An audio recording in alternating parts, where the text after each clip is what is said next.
Hello, hello, hello there. It's your girl Valerie Mason Chase again. And as you can see, I'm flying solo tonight. I don't have my cookie man with me. I don't have my sidekick with me. So it's just me and you all tonight. And I want to thank you all for watching, whether you're watching live or whether you're watching later. And I just want to encourage you and ask you to share, like, and subscribe. Sometimes I always forget to say that. So share, like, and subscribe. Oh, hey, Nene. That's my daughter-in-law, Nene. So this is what we're going to talk about tonight. Tonight, we're going to talk about preparing for marriage. And what does that look like? What is involved in preparing for marriage? What are some of the things that are included in that? And what does it even mean to prepare for marriage? Frank and I have been married for 41 years, and there are absolutely some things that I wish that the Cookieman and I had done prior to getting married. Because, like so many couples then and now, you fall in love, and all you think about is getting married, is being with that person. And we don't always stop to think about, first of all, what does it mean to be married? What is marriage? What does it mean to you? What does it mean to the person with whom you are in a relationship? And I know when we got married, I was a broken, damaged mess. And one of the things I wish we had done, I wish I had gotten individual counseling. In fact, both of us really could have used and should have gotten individual counseling back then, but also couples counseling. And I think that's important. In fact, one of my professors had indicated that he is an advocate for pre-engagement counseling. Having this couples counseling even before you pop the question, because once you have that couples counseling, the couple may decide either they don't want to get married, they may expedite the wedding date, they may delay the wedding date or delay the engagement because the couples counseling has uncovered some stuff that needs to be worked on either individually or together as a couple. So there's some things I want to talk about tonight in terms of preparing for marriage. And it's in no particular order, except for, I think the last two I saved for last, because I think that those are really, really important. All of them are important, but the last two I think really have the ability to significantly impact a relationship. So one of the things you want to, and if you have any questions, feel free to put the questions in the chat, or if you want to ask your question anonymously, you can send an email to Valerie at marriagebeyondthebreach.com. Valerie at marriagebeyondthebreach.com if you want to ask your question anonymously. But if you don't mind, if you have a question, you don't mind putting it in the chat, you can put it there. And I will attempt to answer to the best of my ability. So one of the things that you want to discuss with your partner in preparing for marriage, you want to explore their past relationships. And that includes friendships as well as romantic relationships. You want to know, have they been in committed relationships before? And what do they consider to be a committed relationship? Does it depend on time? Does it depend on whether they agree that they are in a committed relationship? And that time factor is key, because if not, one person could be thinking that they are in a committed relationship after a couple of months, whereas the other person may not think they're in a committed relationship until the third or fourth or even the fifth month. So what does it mean to be in a committed relationship, and what does being committed look like to you and to your partner? And if they have been in committed relationships before, how many have they been in? How long did they last? Why did they end? Who broke up with whom? Because you want to know that. And if this is someone that you are thinking about spending the rest of your life with, the hope is that they're going to be honest in terms of what transpired in their previous relationships and why they broke up. Did it break up because somebody cheated? Did it break up because one of them just didn't want to be in a relationship anymore? What happened? Was there outside interference in terms of friends or family members? You want to know, how did this person show up in their previous relationships? Do they think that they were emotionally mature in those relationships? And if not, what does that look like? What is emotional maturity to both individuals? That's something that they definitely need to discuss. And if one of them is, let's say, either one, if you're over 30 or 35 and you've never ever been in a committed relationship, then I think that bears looking into. I think it bears some exploration as to what has been going on in that person's life who was 30 or 35 years old, that they have never been in a committed relationship. Is it because they fear commitment? Is it because they fear other things? Is it because maybe, according to them, they have never met the right person? And then, if that's what they say, hey, babe, oh, the Cookie Man just sent me a couple of hearts. Hey, babe, listen, the Cookie Man, his constitution is not as strong as mine, okay? Because he got the flu. So he couldn't be on here with me tonight. I have a much, much stronger constitution, so I'm not sick. I don't have any flu. Whatever. But anywho, thank you, babe. If the person says they've never been in a committed relationship because they never met, quote unquote, the right person. Okay, well, then now I'm going to ask, or you should ask, what does that look like? How do you know when you have met the right person? What is it that you are looking for? What's the standard? Do you have a standard? What are you looking for in terms of character traits? And even if they have been in committed relationships before, you want to know what matters the most to them in terms of choosing a partner. How have they gone about choosing a partner in the past? Was it all about, well, he's just so fine, or she got a banging body or a big butt? Is that what they're looking for? And listen, if that's it, then fine. Different strokes for different folks, and to each his own.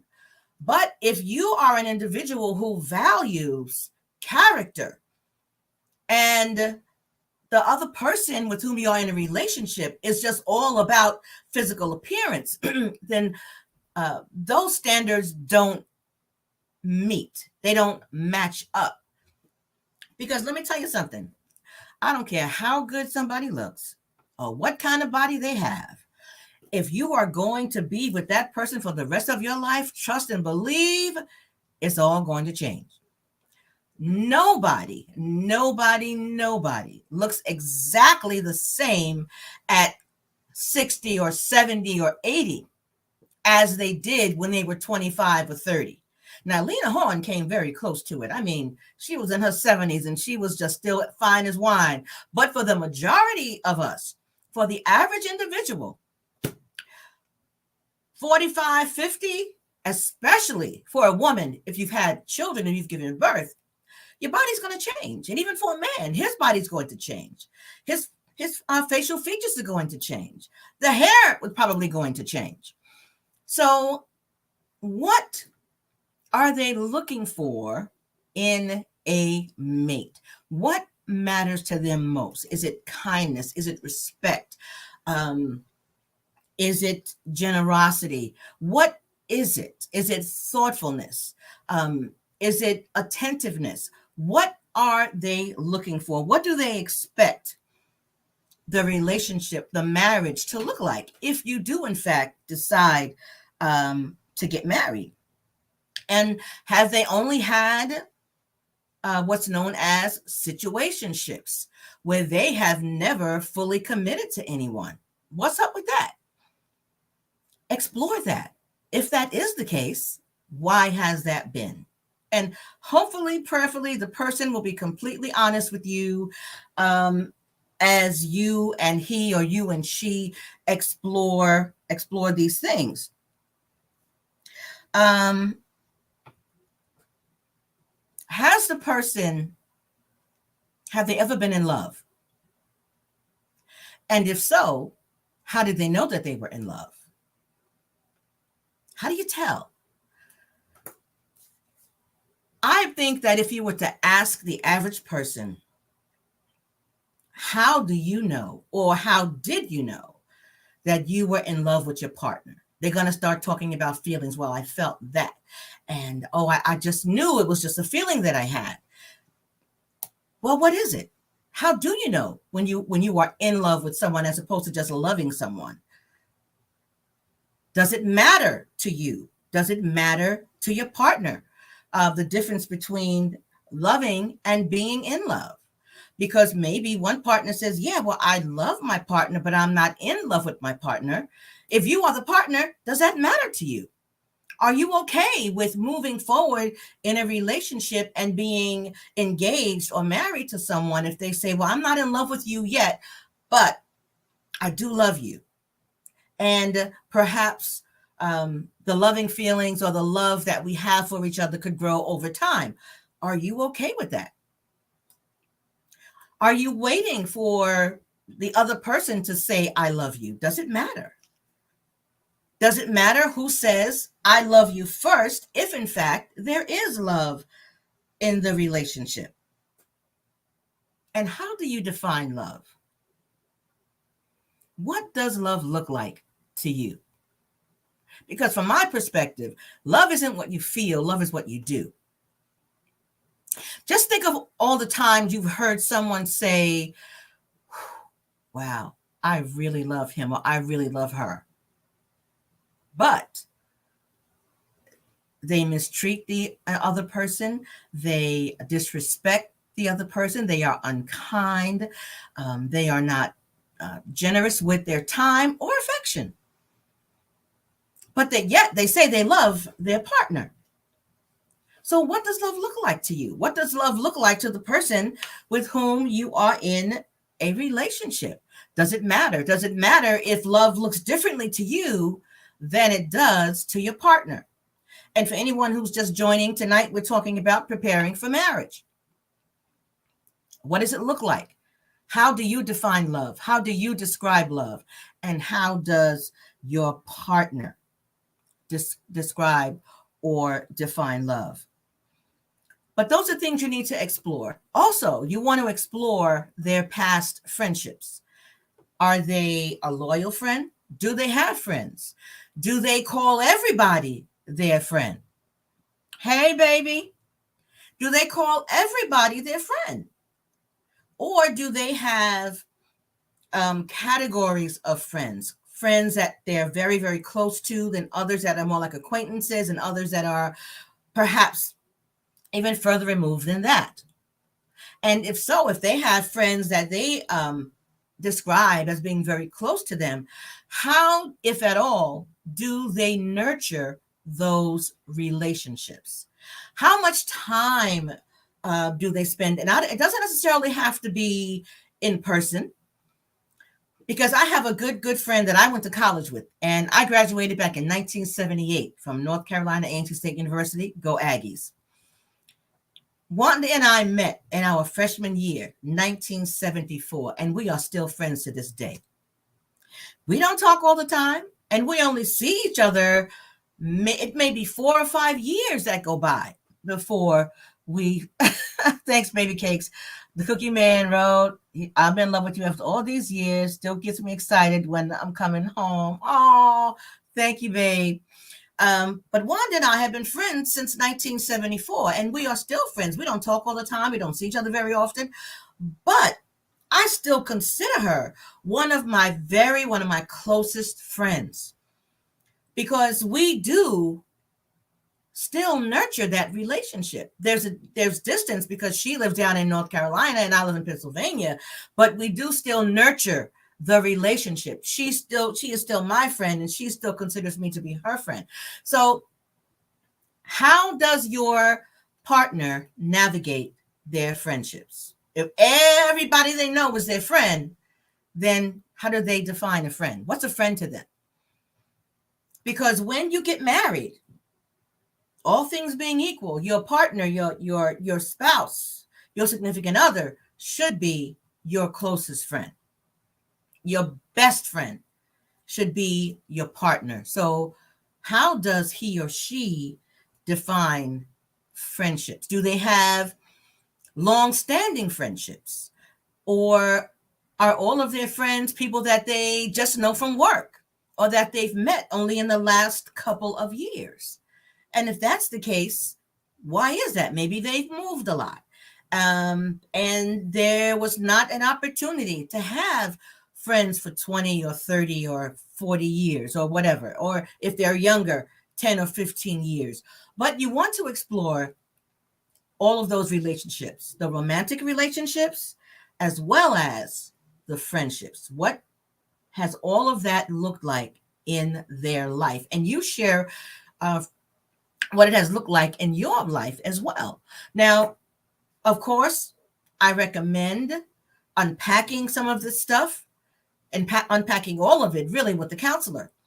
However, if the couple decides to not do it in counseling, then I highly recommend setting aside a significant amount of time over the course of months to sit down and have these very important conversations and come with an open heart and an open mind and a willingness to be honest, to be open, and to tell the truth. Share about your past. Because there were things that I was dealing with when the Cookieman and I met and got married that I didn't share with him until several years later, but it had a significant impact on our marriage. I hadn't dealt with all of the sexual trauma that I had experienced prior to meeting Frank, and subsequently, I walked in and lived in a place of fear. Okay, I was afraid of everything. Scary Mary, afraid of my own shadows. And it was important to me to be with someone who could protect me. And that was one of the things, as fine as the Cookie Man is, one of the things that attracted me to him the most was because I felt physically safe in his presence. I knew that I could go anywhere with him and he wouldn't let anybody bother me. He wouldn't let anybody hurt me. The brother would open up a can of whoop ass like he'd open up a can of soda. Okay? That was important to me then because I was a mess.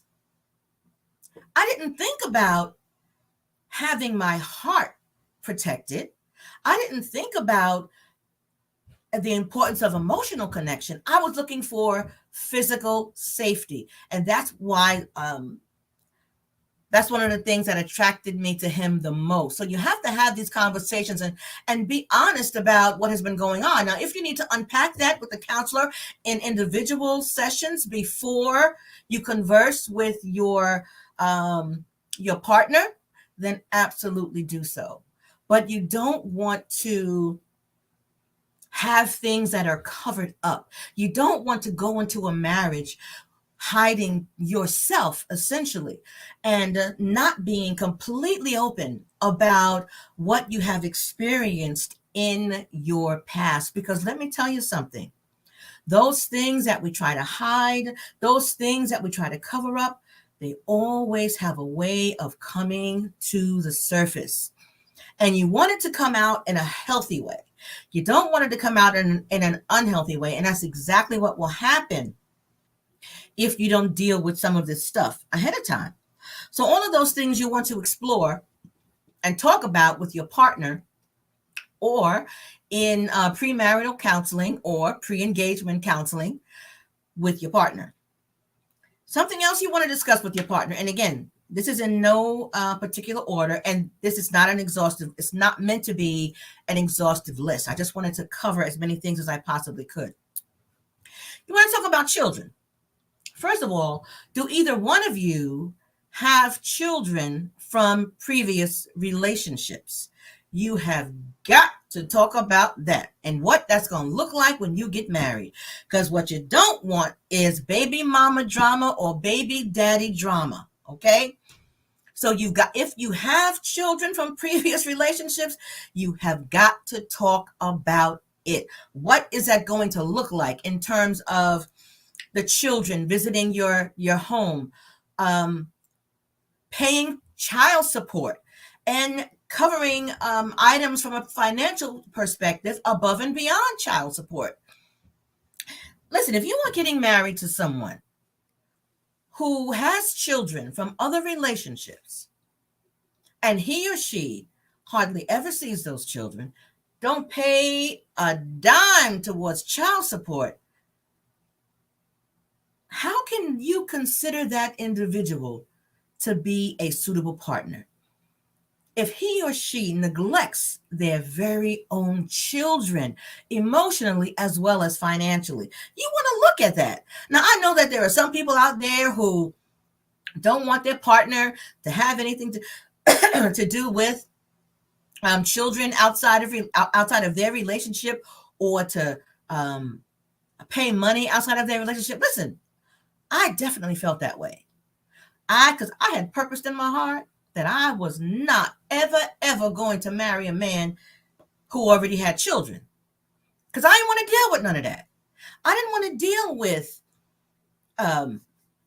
divided affection. I didn't want to deal with, I sure didn't want to deal with money going outside of our home.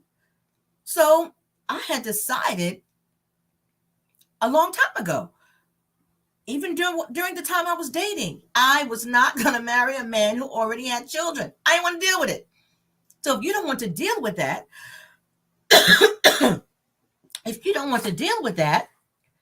then don't get with a guy that already has children. Don't get with a woman who already has children.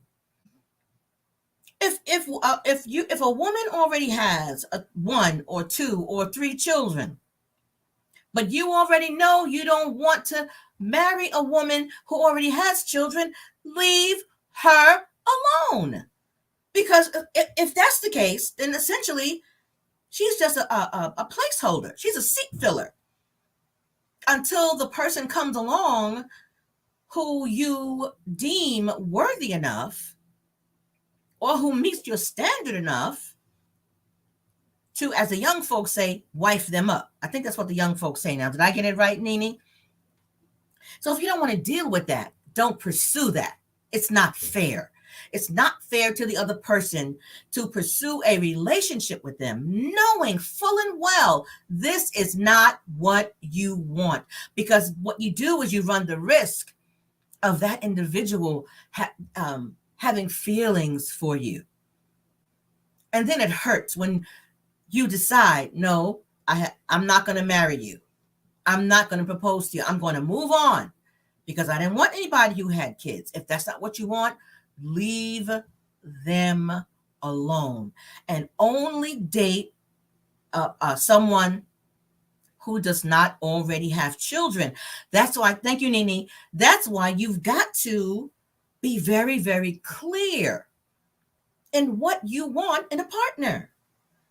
Who's the suitable mate for you in terms of choosing someone to be your husband or to be your wife?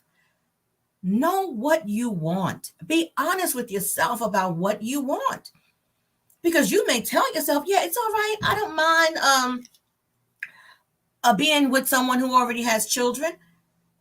And if that's what you say up front, my mama told me, listen, the way you start is the way you got to finish. If you say that, it's not fair to complain about it later on. It's just not fair to the other person. So know what you want. And if this person is not it, leave them alone. So regarding children, I think there should also be some discussion in terms of, do you guys want children? Do both of you want children? Because there are some individuals who, even after they get married, they say, listen, I don't ever want to have children for whatever reasons. I don't want to have children. And if that's the case, and you want to have children and the other person does not, then you're not suitable partners. Because you may go into the marriage thinking, well, maybe he or she will change their mind later. Or maybe you think you can change their mind later. But be honest. If you don't want to have children, don't become engaged to someone who wants to have children, and vice versa. Have that conversation.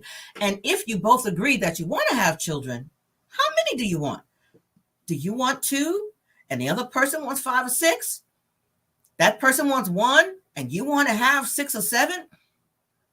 Talk about that before you become engaged, because that could be a serious issue down the line.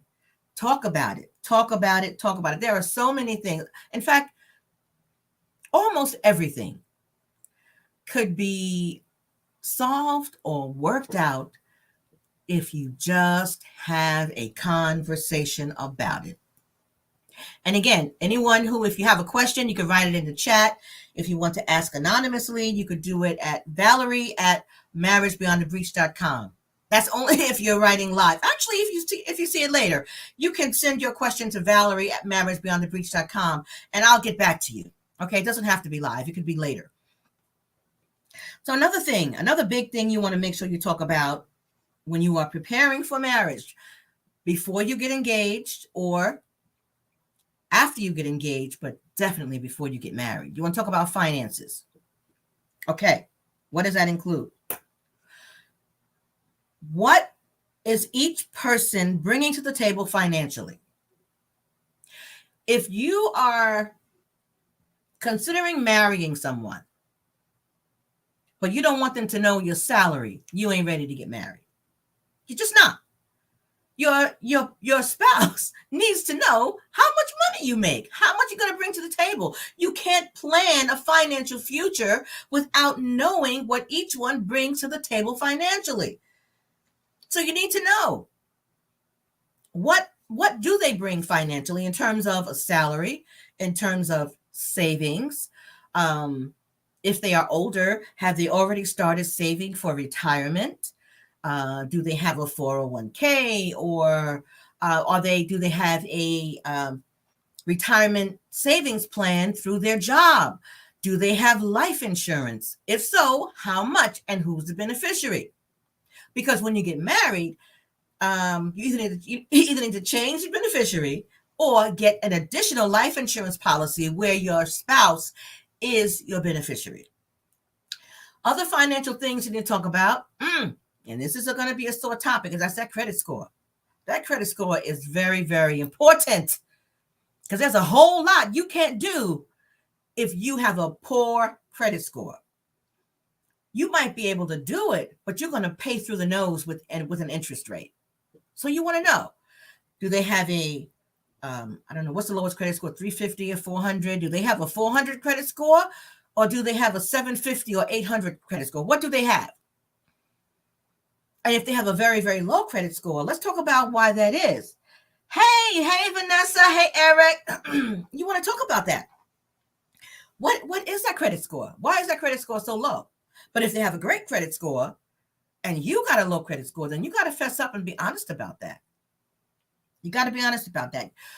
Along with finances, you also want to talk about how are the household accounts going to be set up? Are you going to keep everything individual, or are you going to have a joint account? Or are you going to have a joint account to cover household expenses, and then each of you have your own personal account? And if you're going to do it that way, then you've got to decide how much each one is going to put into the household account and how much they're going to keep into their own personal account. And I don't know if it's fair to do the same amount, even Stephen, both put in the same amount into the household account unless their salaries are comparable. But if one person is making 150,000 and the other person is only making 50,000, it's unfair to say they're both going to put in the exact same amount into the household account. But that's something for the two of them to discuss. How much, if they're going to have a joint household account, how much is each one going to put in? If they're not going to have a joint household account, which household bills or finances is each one going to be responsible for? You got to talk about that. Don't wait to have a financial conversation until after you get married. Because once you get married, you may find out you are a saver and this one is a frivolous spender. They buy stuff spontaneously. If they got it, they just take the money and they gotta go shopping. And my mama used to say, money burns a hole in their pocket. They can't keep nothing. You want to find that out before you get married. Okay, now what I've talked about so far is assuming that the two of you are not living together before you get married. Because if you live together before you get married, some of this stuff, hopefully, has already been addressed if you are already living together. But you definitely want to find out what your potential spouse's spending and saving habits are. What is their financial vision for the future going forward? Do they have a vision? Do they have financial goals? One of you may have a goal of owning your own home within the next 5 or 10 years. And the other one may say, listen, I don't care nothing about that. I'm all right living in an apartment. We don't have to buy a house, but talk about that. What are the financial goals? Saving a certain amount by a certain age, putting money aside for vacations or for special events. Talk about that. And again, talk about it before you say, I do. Because if you don't have these conversations before you say, I do, you're going to get a whole lot of surprises, okay? Because unless you two are already living together and you talked about some of this stuff, a lot of the stuff you're not going to know until you get married and you do begin to share a household. All right? So you want to talk about that. Finances can ruin a marriage. There are more marriages ruined because of financial issues than for any other reason.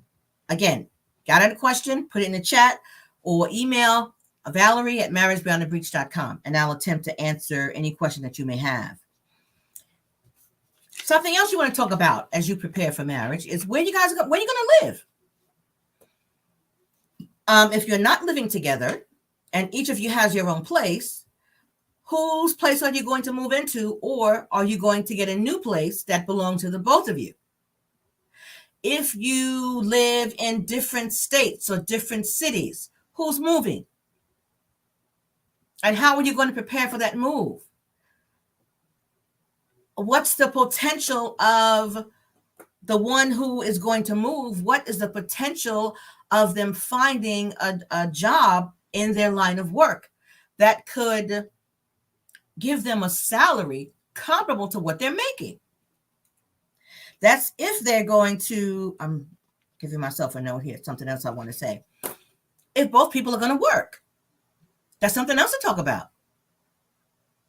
Are you going to be a one income or a two income household? You got to talk about that. I know when me and Frank, I don't know if we had this conversation before we got married or after we got married. Because I told him, listen, I would love to be a housewife.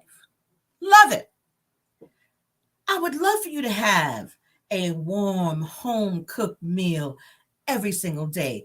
I would love for there not to be any dust bunnies in the house ever. Okay? Pristine apartment. But this is what I said to him. And I told him, you can decide what you want.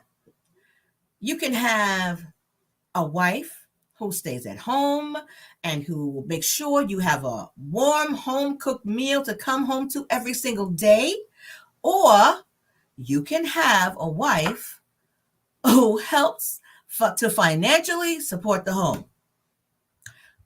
Well, I was in the nursing profession for 42 years, so I guess you know what he chose, right? I don't even know if the Cookie Man remembers that conversation, but I told him, you can pick. But I also told him, if I'm going to go out and work every day, you ain't going to have no home cooked meal every day. I ain't cooking every day. That's not going to happen. Okay? Because Cookie Man, he couldn't cook.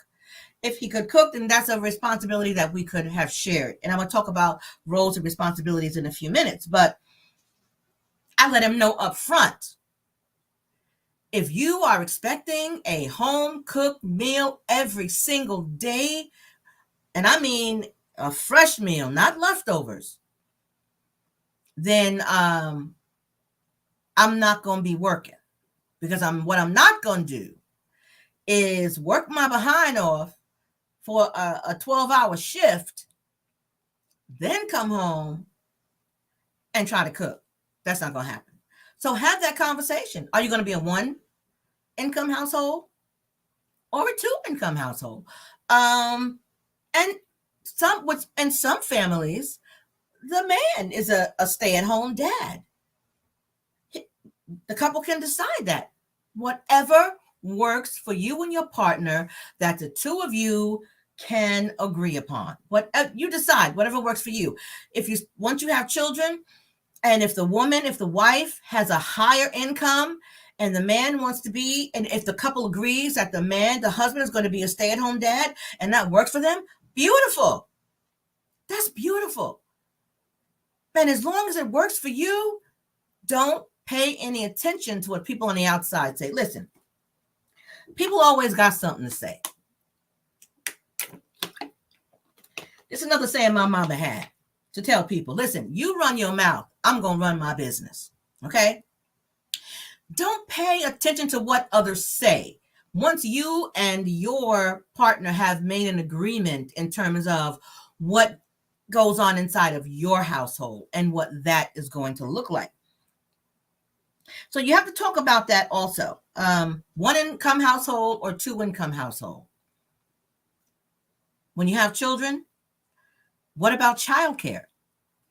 Because you have to factor that in, because childcare is very, very expensive nowadays. So if one or the other, whoever has the lowest income, and if that barely will cover childcare and they only got 2 nickels to rub together afterwards, then maybe, I hear you, babe, then maybe that couple can decide that the one with the lowest income, whose income will be pretty much used up in childcare, you may decide that individual will stay home and be a stay-at-home parent, whether it's a stay-at-home mom or stay-at-home dad. The Cookie Man just said he knows how to make PB&J and hot dogs, and he's good. I know. That's one thing I love about the Cookie Man. He was not picky. He's still not picky. He will make him a ham sandwich or a PB&J sandwich or ball some hot dogs in a minute. He has never, ever, ever demanded that you got to cook. I mean, back in the day, years ago, I did like to cook. Not so much now. Okay, listen, I'm in my mid-60s. I've been cooking for a long time, and I'm tired. But there was a time when I would cook a lot, especially when the kids were young. But what was I saying? The one income household or two income household and what that's going to look like. Is someone going to be a stay-at-home parent? Talk about it. Make that decision. Don't pay any attention to what anybody on the outside says, even your family members, especially if it's a man who stays at home, okay? Because sometimes people have a lot to say about stay-at-home dads, and they become very critical of that couple, particularly critical of the woman, saying that you're taking care of him. No, if that's something that you and your mate have decided, pay no attention to what people say on the outside. Something else you want to talk about. Name. Will the woman change her last name? I'm sure you all know by now, I chose to hyphenate my name. And I only did that after after we had been married for about 10 years, because I wanted to try to make kind of sure that this was going to last. So I did not add Chase to my name until after we had been married for about 10 years. I'm not advocating for that. You and your partner decide if the wife is going to hyphenate her name or just drop her maiden name and use only her married name.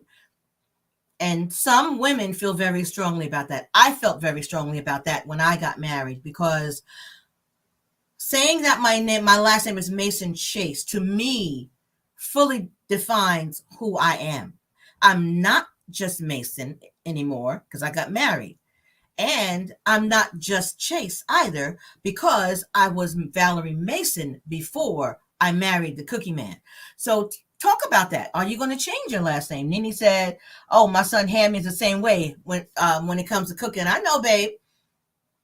His dad was his role model in that regard. So talk about that. And there's some men who feel very strongly about that. They want their wife to have their last name. Frank was fine with me hyphenating my name, but he drew the line with the children because I wanted our children's last name to be Mason Chase. I know you'll think I'm crazy, right? But I wanted our children to be Sidell, Renee Mason Chase, Jonathan Warren Mason Chase, but Frank drew the line at that. He said, no, you can hyphenate your name, but you cannot have our children with hyphenated last names. And I went along with that, okay? Because he felt as strongly about that as I felt about hyphenating my name. So we compromised on that. That was not a problem. Something else you want to talk about, roles and responsibilities. You got to talk about that. What's that's going to look like around your house? Because there are some who may feel have a traditional perspective and think, well, the woman is responsible for the cooking and the cleaning and the shopping and the laundry and the ironing and the blah, blah, blah, blah, blah, blah, blah. And if the couple agrees, beautiful. I'm big on agreement. I'm big on compromise. But if one believes in so-called traditional roles and the other one believes that all these roles should be shared and there should be shared responsibility, you're going to run into a roadblock. That's why you need to agree. What is that going to look like? Are you going to have shared responsibility? You're going to have traditional roles and responsibility, but you need to agree, because otherwise somebody's going to be miserable and someone will have an expectation that is not going to be met if you don't talk about it. So talk about what those roles and responsibilities are going to look like. What are the goals and dreams? I think I kind of hit on this before. What are the goals and dreams of your partner? What are their personal goals? What are their professional goals? What are their relational goals? Is there a vision for the marriage and the family going forward? Many of the couples that I counsel, I ask them to write a marriage vision statement. What does that look like? Before you get married, you should have a personal vision statement, and you should be able to articulate whatever that vision statement is. That speaks to what your hopes and dreams are for the future. It speaks to who you are right now and where you hope to be going forward. What is your personal vision statement, and what is your vision for the marriage? What is your vision for the family once you have children? Talk about that. A couple can come together and have a collective vision statement for the marriage. But before you get married, you should have your own personal vision statement. What does that say? So talk about that, your goals and dreams. And if your partner says, well, I ain't got no goals, are you okay with that? Are you a goal-oriented person? And your partner, when you ask him or her what are their goals, when they say, I ain't got none, are you okay with that? You might be. But if you're not okay with it, say so. and then make a decision what you're going to do with this relationship. Because if they ain't got no goals now, they probably ain't going to have none 5 years from now or 10 years from now and 15 years from now. And if you are a goal-oriented person, that could be problematic for you. That can be very challenging for you. So you have to decide, does it matter? And if it does, say so. And maybe you can have a conversation and come to some sort of agreement on that. You also have got to talk about boundaries in this relationship, especially when it comes to people of the opposite sex or the same sex if you are in a same-sex relationship. But you have to talk about what those boundaries are. What is cheating to you? What is infidelity to you? Because it may not be the same to your partner. Some people consider it infidelity if you comment inappropriately on someone's post on social media. They consider that cheating. Or going out to lunch or dinner or coffee with someone other than your spouse, someone of the opposite sex. You got to talk about that. From my perspective, I define infidelity as anything and everything you would not do with your partner sitting right next to you. That's a red flag. If you will tell some woman that she is fine and that, you know, she's got a cute fat ass, if you will do that with your partner sitting right next to you, okay, then if y'all agree on that, y'all agree that that's not cheating or that that's not inappropriate. For me, that's inappropriate, okay? Because the cookie man ain't going to do that with me sitting right next to him. And I would not do that with the cookie man sitting right next to me. I'm not going to do that. So decide what those boundaries are. What is it going to look like when it comes to friends of the opposite sex or the same sex if you are in a same-sex relationship? What are those boundaries? What's okay and what is not okay? And it has to be the same for both people. It can't be okay for one and not okay for the other.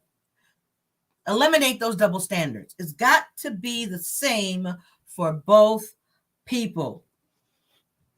This other thing, social media. Listen, when we got married, there was no social media. So we didn't have to talk about that. You got to talk about that. Because some couples, one will get upset or concerned if they make a post and their partner or spouse doesn't comment on it, doesn't like it, or something to that effect. Are you and your partner going to be friends on each other's friend on Facebook and on Instagram or TikTok or whatever other social media is out there? Or are you not going to accept a friend request from your partner? To me, that's weird. I don't understand people who are not each other's friends on social media. Okay. Now, when you first meet and you first started dating, I get it. But if you are at the place where you are considering marriage, why would you not have your partner as your Facebook friend or as your Instagram friend or as your TikTok friend or whatever social media? Why would you not? Why would you not change your status on social media if you are in a committed relationship? If this is someone you're thinking about marrying, why would you not have pictures of them on social media? Talk about them on social media and vice versa. Have a conversation about that. Now, if the two of you agree that neither one of you are going to be each other's friends, if neither one of you are going to talk about the relationship, if neither one of you are going to have pictures of the other as a couple on social media, if you agree on that, fine. But if you don't agree on it, you best have a long, heartfelt, come to Jesus conversation, because otherwise somebody's feelings going to get hurt. If you are posting all on, because in fact, Cookieman and I had to have a conversation about that, because if you look at my Instagram or Facebook, the Cookieman and my grandchildren and my children, they're all over, but the Cookieman's all over my social media, okay? But there was a time when I wasn't as present on the Cookie Man social media, and he had these pictures of himself as his profile. And what's the background picture called on Facebook? I forget what it's called. But you know, the one in the circle and then the one in the rectangle behind. He only had himself. And I'm saying, hey, where's your wife? You's married now. You've been married for 41 years. You're daggone straight. I want to see myself on your social media. So we had a conversation about it and he rectified it. But because see, we had a conversation because he felt differently about it. He didn't think about it one way or the other because he wasn't all that into social media at that time. So he wasn't really thinking about it. But also, remember, we spent 6 years separated. So obviously, I was not present on his social media back then. But once we got back together and we reconciled, you damn Skippy. I want to see the presence of the Cookie Man and Sunshine on his social media, okay? Because we're husband and wife now. We're under the same roof. So have that conversation. What is that going to look like? What's appropriate to post? What do you consider an inappropriate post of your partners? So have that social media conversation. We talked about that, about working or staying at home. We talked about childcare. Here's another thing to think about. What if the wife has a far greater income, oh, the Cookie Man's left, a far greater income than the husband? Is the husband okay with that? Can his ego sustain that? Because some men feel less than, or they have difficulty being with someone who makes a lot more than they do. But I'm going to say this. I think a big part of it is going to depend on, in a situation like that, how the woman handles it. If she makes a lot more than her husband, how are you handling it? Are you lording it over him? Are you reminding him that you make so much more than he does? Do you throw that up in his face? Do you insist on being the one to control them or the money in the household finances because you make more than he does? I'm going to strongly suggest that you do not do that. Okay. If you don't want your partner to feel less than a man, and if you don't want his manhood to feel threatened financially, don't do that. Do not do that. Don't remind him that you make so much more than he does. Okay? Don't throw it up in his face. Don't insist that you handle the finances. Let him do it. Let him do it. As long as he's as long as he's financially responsible. Now, if the brother ain't gonna pay the bills, that's a different story. But as long as he is financially responsible, let him do it. Okay, so you got to decide how you're going to handle that in a situation where the woman makes 2 or 3 or 4 times the man's salary, because there are relationships where that occurs. Something else you want to talk about, and we want to talk about sex. We had an episode with Dr. LaVon Shaw on there. You want to talk about that. Now, nowadays, most couples are already having sex before they get married. Okay, let's just keep it real. And it don't matter whether you're Christian or not.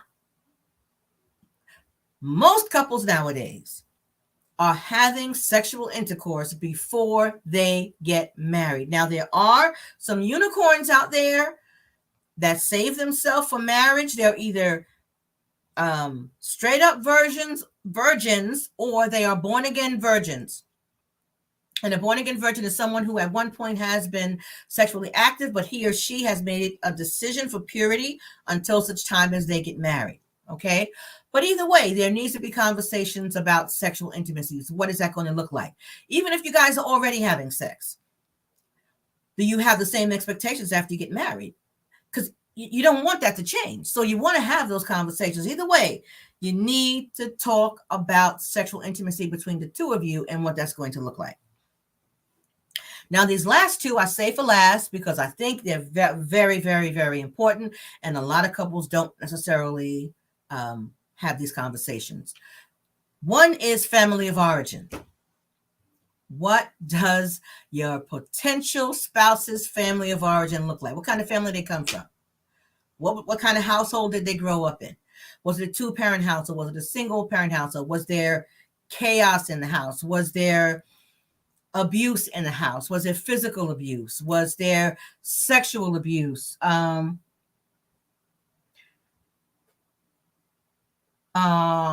Cookie Man said, thanks, Cookie Man, that there was an issue for him. And he said, you, meaning I, did a good job of letting him know that he loved me anyway. And he's referring to when I was talking about disparity in income, because we are one of those couples where up until the time I retired, my salary was always 2 or 3 times more than the Cookie Man. So thank you, babe. I appreciate that. So family of origin, because I've heard it said, people say, well, I'm marrying him or I'm marrying her. I'm not marrying their family. But yes, to some degree you are, because they did grow up in a vacuum. And we are all impacted and influenced by the homes in which we grew up, the things that we learned, our first impressions, what we learned about relationships happened in our family of origin. And it's important to know that. Is there drug abuse in their family of origin? Generation after generation after generation. Is there alcoholism? Is there, what am I looking for? Is there porn? Was porn readily available in the home? Or did one or both parents or either parent have an issue with porn? How was that addressed? Did they grow up in a household like my children did, where there was infidelity? How was that dealt with? What did that look like? Was it made to look like infidelity is okay? Did the parents or whomever the primary caregiver was talk about marriage and what that looked like? Did they talk about being faithful? What happened in the household? It does matter. So you want to explore that. Explore the family of origin, because it does matter. Oh, thank you, Nene. She said, guess we all raised a good son.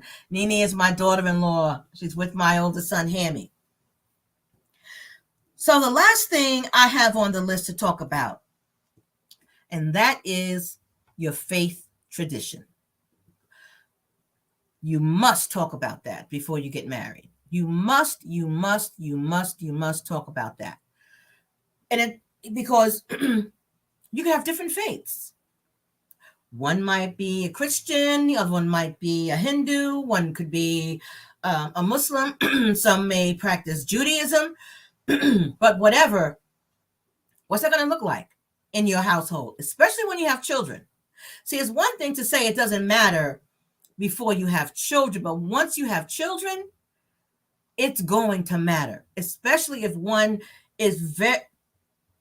or both are very strong in their faith, whatever their faith tradition is. And then you want to talk about, well, I want to take little Johnny to church on Sunday. And another one said, no, we're going to the mosque. Or we're a Seventh-day Adventist and I'm taking them with me to church on Sunday. What is that going to look like? You got to talk about that.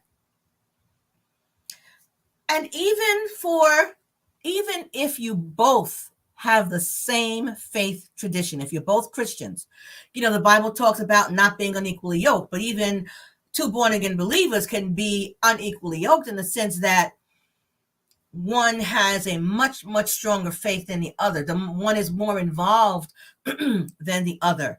And you want your partner, you have a strong desire for your partner to be involved with you, but they're not. Okay, you may go to church every Sunday. They don't want to go every Sunday. They may want to go once a month or once every 2 months. Okay, you may be active in your church.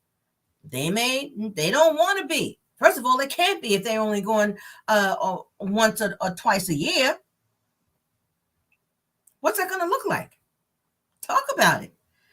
What's it going to look like in the home in terms of praying together, in terms of reading scripture together, in terms of teaching your children about the Bible or the Quran or whatever book that you use? What's that going to look like? You have to talk about it. Otherwise, if you are different, when you have children, it could be a problem. And you want to try to avoid that. What's it going to look like in your home? And I think he said, what if the other spouse is not interested in having any type of faith? Well, one thing you don't want to do is be overbearing with yours. If you have a strong faith and your partner doesn't, invite them, but don't be overbearing with it. Okay? Between the Cookieman and I, between the two of us, I have a much stronger faith than the Cookie Man does. I invite him, and we had to make a deal about how often he's going to come to church with me. Okay, and we talked about it, and we compromised on it and made an agreement in terms of what that's going to look like. We talked about doing our devotional together. What's that going to look like? Cookie Man don't want to do a devotional every day, but we can do the couples devotional when he is up and open to doing the couples devotional. And I do my personal devotional every day because that's me. That's for me. So I had to learn to not be overbearing with it, because there was a time when I was overbearing with it, but I had to learn to not be. But one thing I will say is that those who know me and who are close to me, my husband, my children, they know if they ask me a question, the answer is going to have God in there somewhere. And they know to expect that. But it's not like, hold on, I'm trying to get my email open in case somebody. But it's not as if I don't beat them over the head with it. But they know if they ask me certain things, listen, there's going to be some God up in there in my response. There's going to be some scripture up there in my response. Not every time, but more often than not, because that's my point of reference. A Cookie Man said for sure. Yep, that's my point of reference. That's my guidebook. So that's what my response is. That's where they're going to come from. But you don't have to be overbearing with it. So if you are strong in your faith and your partner is not, invite them, but don't insist. Don't give ultimatums.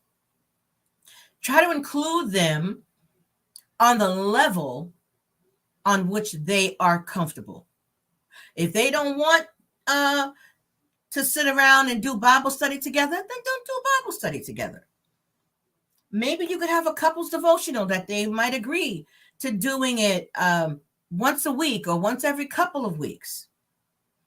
Whatever their comfort level is. Because when you're overbearing with it, it turns them off. And that is, to me, I see that as getting in God's way or getting in the way of whatever whatever you believe in. You can get in the way and avoid them being able to have their own experience, because they're going to be so pissed off with you, they ain't going to want nothing to do with your God. So that's why you want to be gentle about it and be wise about it when you have a strong faith and your partner doesn't. And the other thing is, be faithful to your faith. None of us is perfect. We all make mistakes. We all get things wrong. I'm not talking about perfection, but I am talking about, as much as possible, having your words and your life line up with what you say you believe in. That's the best example that you can have for your partner. That's the most persuasive better than anything you can say is have your life line up with what you say you believe in. Better than any words. Um, but wouldn't you want them to be as God fearing as you? Absolutely, you may want that, but you can't force that. You can't make that. You have to get to the point to say there's some things that's your business and other things is purely God's business. Okay? One of the best things you can do is, if that is your desire, is pray. Have God is your best ally when it comes to that. God is your number one ally. Pray to him. That is his job. That's the job of his Holy Spirit to impress upon that person. You may want them to be as God fearing, but that doesn't mean that they're going to be. And you can't force that. But what you can do is delay that or prevent that with your interaction with your partner when it comes to your faith. You may not want it, you may not ever talk about it. As long as you live it, that's the most important thing, is to live it. So I didn't see any questions, and I think I covered everything that I wanted to on my list. So I want to thank you all for listening, whether now or later. And again, like and share. And if you have not already subscribed, you can subscribe to the YouTube channel. You could go over to our Instagram page. Marriage Beyond the Breach is on Instagram as well as on Facebook, although I'm not as active on Facebook as I am on Instagram. So check us out on Instagram. Also, if you want to look at our website, www.marriagebeyondthebreach.com. Marriagebeyondthebreach.com is the website. So I want to thank you again. And I'm not sure what we're going to be talking about next week, but hopefully the Cookie Man will be back with me on next week, and he and I will both be here together to share some more with you. Thank you so much. I appreciate you guys. I know Thanksgiving was several days ago, but I am thankful to each and every one of you who show up here, and especially those who chime in, who ask questions or make comments. I want you to know that I do appreciate you very, very, very much. So I will see you next time. Be blessed.